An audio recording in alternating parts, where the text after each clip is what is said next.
প্রিয় শিক্ষার্থীরা, আশা করি তোমরা সবাই ভালো আছো। তোমাদের সবাইকে অনলাইন ক্লাসে স্বাগত। আজকে আমি চারুপাঠ থেকে ষষ্ঠ শ্রেণী চারুপাঠ থেকে পড়াবো। গতকাল ক্লাসে আমরা চারুপাঠ থেকে গদ্য পাঠ্যসূচির গদ্য সততা পুরস্কার পড়িয়েছিলাম। লেখক পরিচিতি, পাঠ পরিচিতি, শব্দার্থ। আজকে আমরা মূল গল্প সম্পর্কে জানবো, অর্থাৎ গল্পটি সম্পর্কে আমরা জানবো।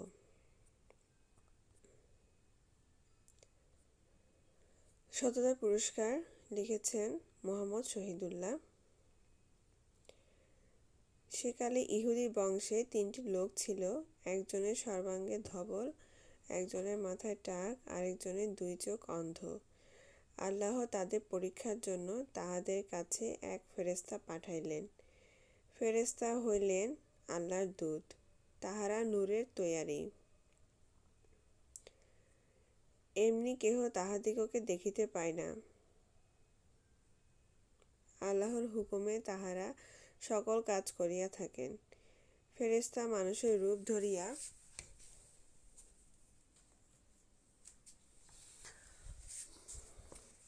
প্রথমে ধবল রোগীর নিকটে আসিলেন। তিনি তাহাকে বলিলেন, কি তুমি সবচেয়ে ভালোবাসো? ধবল রোগী বলিল, আহা, আমার গায়ের রং যদি ভালো হয় তাহলে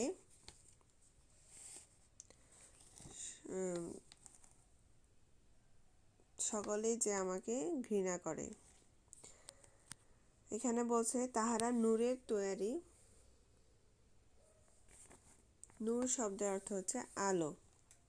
আমরা গত ক্লাসে কিন্তু শব্দার্থে পড়েছিলাম। অর্থাৎ সেকালে ইহুদি বংশে 3টি লোক ছিল। একজন হচ্ছে সর্বাঙ্গে ধবল, এটা একটি রোগ।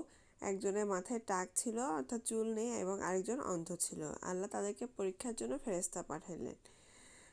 ফেরেশতা হলেন আল্লাহর দূত, অর্থাৎ আল্লাহর খবর প্রেরণ করে আল্লাহর দূত। তাহারা নূরের তৈয়ারী, অর্থাৎ জ্যোতি দিয়ে তৈরি।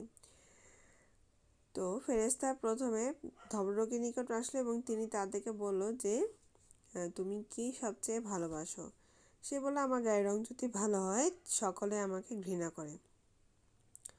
স্বর্গীয় দূত তাহার গায়ে হাত বুলাইয়া দিলেন, তাহার রোগ সারিয়া গেল। অর্থাৎ তার গায়ে হাত বুলাই দিতেই ফেরেশতা তার রোগ সেরে গেল, তাহার গায়ে চামড়া ভালো হইল।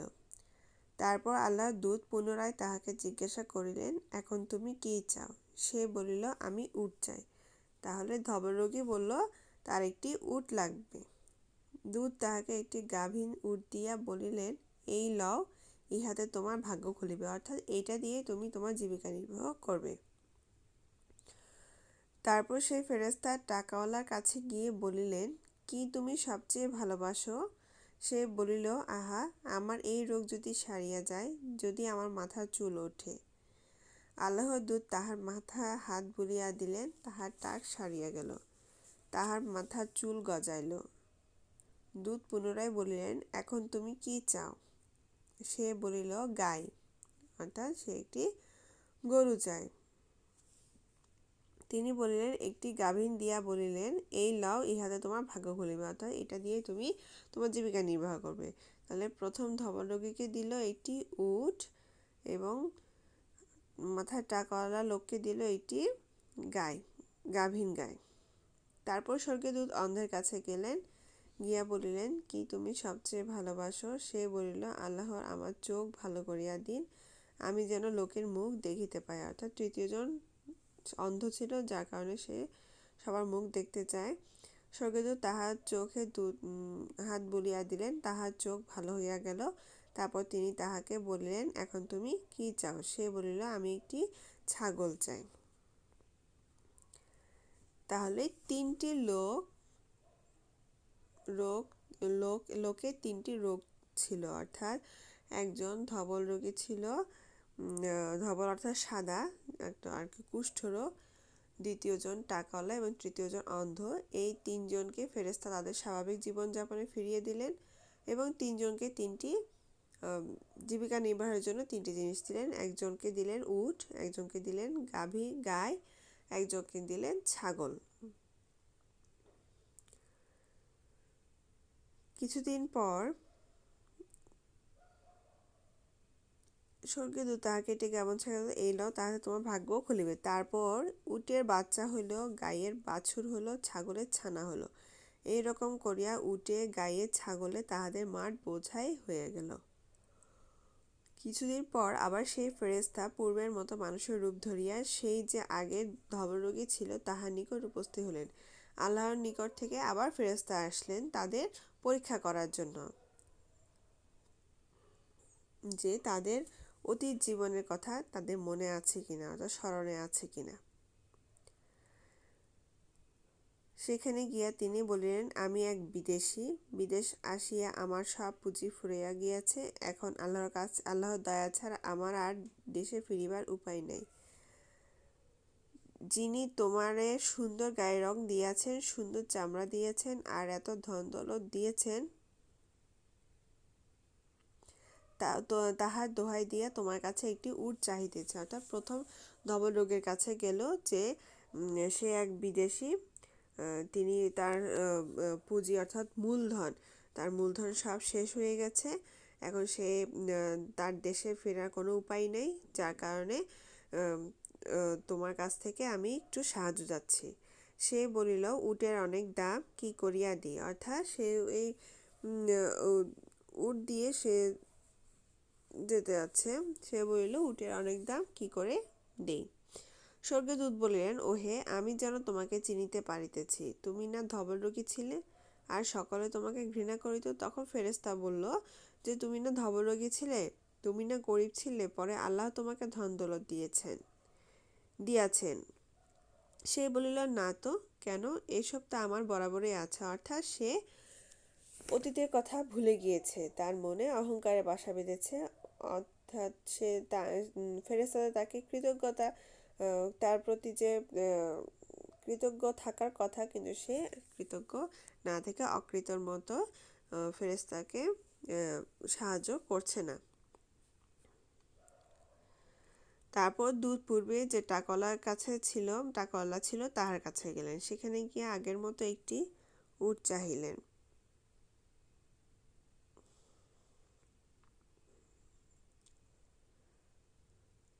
একটি গাই চাহিলেন। সেও ধবলরোগীর মতো তাহাকে কিছুই দিল না। তখন দূত বলিলেন, আচ্ছা, যদি তুমি মিথ্যা কথা বলিয়া থাকো, তবে যেমন ছিলে আল্লাহ তোমাকে আবার তেমনি করিয়া দেবেন। এরপর টাকাওয়ালার কাছে গিয়েছে ফেরেশতা। টাকাওয়ালা ঠিক একই কথা বলছে ধবলরোগীর মতো। সেও অতীতের কাহিনী ভুলে গিয়েছে এবং তার মনে অহংকার বাসা পেতেছে, যেহেতু সে এখন আগে থেকে অনেক স্বাভাবিক জীবনযাপন করছে। তো সেই জন্য ফেরেশতা বলল, ঠিক আছে, তোমরা যেহেতু অতীতের কথা ভুলেই গেলে, তাহলে তোমরা আগে যেমন ছিলে ঠিক তেমনই থাকো তোমরা। তারপর স্বর্গীয় দূত পূর্বে যে অন্ধ ছিল তাহার কাছে গিয়া বলেন, আমি এক বিদেশী, বিদেশে আমার সম্বল ফুরিয়া গিয়াছে। এখন আল্লাহর দয়া ছাড়া আমার দেশে পৌঁছিবার আর কোনো উপায় নেই। যিনি তোমার চক্ষু ভালো করিয়া দিয়েছেন, আমি তোমাকে সেই আল্লাহর দোহাই দিয়ে একটি ছাগল চাহিতেছি, যেন আমি সেই ছাগল বেচার টাকা দিয়া দেশে ফিরিয়া যেতে পারি। অর্থাৎ ফেরেশতা সেই লোক দেশে ফিরে যাওয়ার জন্য আকুতি মিনতি করছে এই 3জন লোকের কাছে।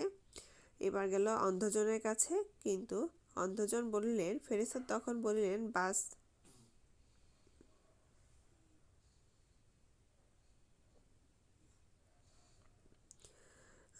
বলিলেন যে, হ্যাঁ ঠিক তো, আমি অন্ধ ছিলাম, পরে আল্লাহ আমাকে দেখিবার ক্ষমতা দিয়েছেন। অর্থাৎ তৃতীয় লোকজনের কাছে মনে আছে অতীতের কথা। আমি গরিব ছিলাম, তিনি আমাকে আমির করিয়াছেন। আমির অর্থাৎ বড়লোক, অর্থাৎ প্রধান, ধনবান আমির করিয়াছেন। তুমি যাহা চাও লও। আল্লাহর কসম, আল্লাহর উদ্দেশ্যে যে জিনিস লইতে মন চায় তাহা তুমি যদি না লও, তবে আমি তোমাকে কিছুতেই ভালো লোক বলিব না। ফেরেশতা তখন বলিলেন, বাস, তোমার জিনিস তোমারই থাক, তোমাদের পরীক্ষা লওয়া হইল। আল্লাহ তোমার উপর খুশি হইয়াছেন, আর তাহাদের উপর বেজার হইয়াছেন, অর্থাৎ যারা অতীতের কথা মনে রাখেনি তাহাদের উপর বেজার হইয়াছেন। একমাত্র অন্ধ লোকই তার কৃতজ্ঞতা প্রকাশ করেছে, আল্লাহর কৃতজ্ঞতা প্রকাশ করেছে, আল্লাহকে সে ভুলে যায়নি। সেই জন্য যখন কোনো মানুষ বিপদ থেকে উদ্ধার হয়ে যায় তখন কিন্তু আমরা স্বাভাবিক সব মানুষে কিন্তু প্রভুর কথা ভুলে যায়। প্রভুর কথা কখনোই ভোলা উচিত না, সেই দুঃখে থাকুক কিংবা সুখে থাকুক সব সময় আল্লাহকে স্মরণ রাখা উচিত।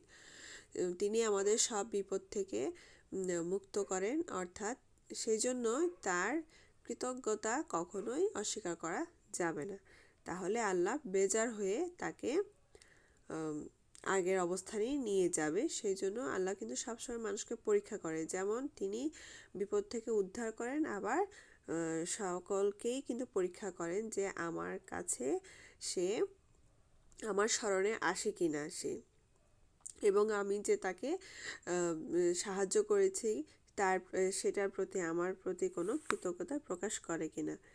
সেই জন্য আল্লাহকে সবসময় সুখে দুঃখে, অর্থাৎ প্রভুকে সবসময় সুখে দুঃখে স্মরণে রাখতে হবে, তার সেবা করতে হবে, তার চরণে আমাদের কি করতে হবে, প্রভুকে অবশ্যই সেবা করতে হবে, সেটা আমরা দুঃখে থাকি আর সুখেই থাকি। তো শিক্ষার্থীরা, এটি হচ্ছে আমাদের মূল গল্প। আশা করি তোমরা গল্পটি বুঝতে পেরেছো। গল্পটি অনেক সুন্দর, সততা পুরস্কার, লিখেছেন ডক্টর মোহাম্মদ শহীদুল্লাহ। এখানে ইহুদি বংশে 3জন লোক ছিল। 3জন লোকের 3 ধরনের সমস্যা ছিল। প্রথমজন ছিল ধবল রোগী, দ্বিতীয়জন ছিল টাকাওয়ালা এবং তৃতীয়জন ছিল অন্ধ। এই 3 জনের প্রভুর কাছে যখন কাকুতি মিনতি করলো, অর্থাৎ ফেরেশতা, আল্লাহ তাদেরকে পরীক্ষা করার জন্য ফেরেশতা পাঠালো এবং তার কাছে কাকুতি মিনতি করলো যে আমাদেরকে স্বাভাবিক জীবনে ফেরত দিয়ে দাও। তো আল্লাহ তাদেরকে স্বাভাবিক জীবন ফেরত দিয়েছে এবং জীবিকা নির্বাহের জন্য তাদেরকে এক একটি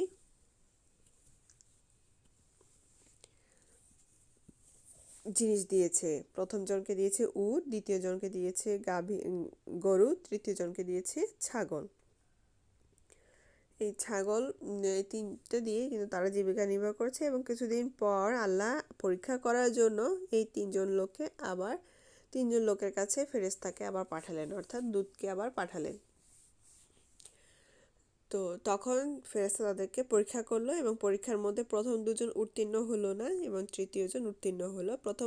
প্রথম 2জনের অবস্থা আগের অবস্থানে ফিরিয়ে গিয়েছে, অর্থাৎ তারা আবার ধবল রোগী হয়েছে এবং টাকলা হয়ে গেছে। এবং তৃতীয়জন অন্ধ, সে আল্লাহর কৃতজ্ঞতা প্রকাশ করেছে, যার কারণে আল্লাহ তার উপর খুশি হয়েছে এবং তাকে তারপর খুশি হয়ে এবং তাকে তার সম্পদ ফিরিয়ে দিল। আর অকৃতজ্ঞরা তাদের উপযুক্ত ফল পেল। সেই জন্য সবসময় সৎ থাকতে হবে এবং নৈতিকতা মূল্যবোধ থাকতে হবে। সৎ এবং নৈতিকতা মূল্যবোধ না থাকলে একজন চরিত্রবান মানুষ হওয়া কখনোই সম্ভব না এবং প্রভুও খুশি হন না।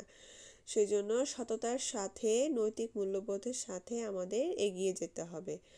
সব সময় কিন্তু আমাদের সৎ এবং নৈতিকতার মূল্যবোধ অবশ্যই রাখতে হবে,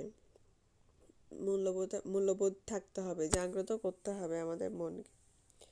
তো শিক্ষার্থীরা, আশা করি তোমরা গল্পটি বুঝতে পেরেছো। গল্পটি অনেক সুন্দর, এটি অনেক সহজ ভাষায় আছে। তোমরা আরো ভালো করে পড়বে গল্পটি। এইখান থেকে তোমরা MCQ লিখবে এই গল্পটি থেকে। তোমরা যেহেতু এখনো নতুন ক্লাসে এসেছো, ক্লাস 6-এ, সৃজনশীল প্রশ্ন তেমন একটি জানো না কিভাবে লিখতে হবে। তো আগামী ক্লাসে এই গল্পের সৃজনশীল সম্পর্কে আমরা শিখব এবং কিভাবে লিখতে হয় সেটা আমরা জানতে পারবো। তো এইখান থেকে তোমরা গল্পটি খুব ভালো করে পড়বে। আবার পড়ার পরে MCQ অবশ্যই আমার আইডিতে লিখে পাঠাবে। 10টি MCQ লিখে আমার আইডিতে পাঠাবে। আশা করি তোমরা ভালো থাকবে। আজ এই পর্যন্ত। আগামী ক্লাসে আমরা সৃজনশীল প্রশ্ন নিয়ে আলোচনা করব। ধন্যবাদ।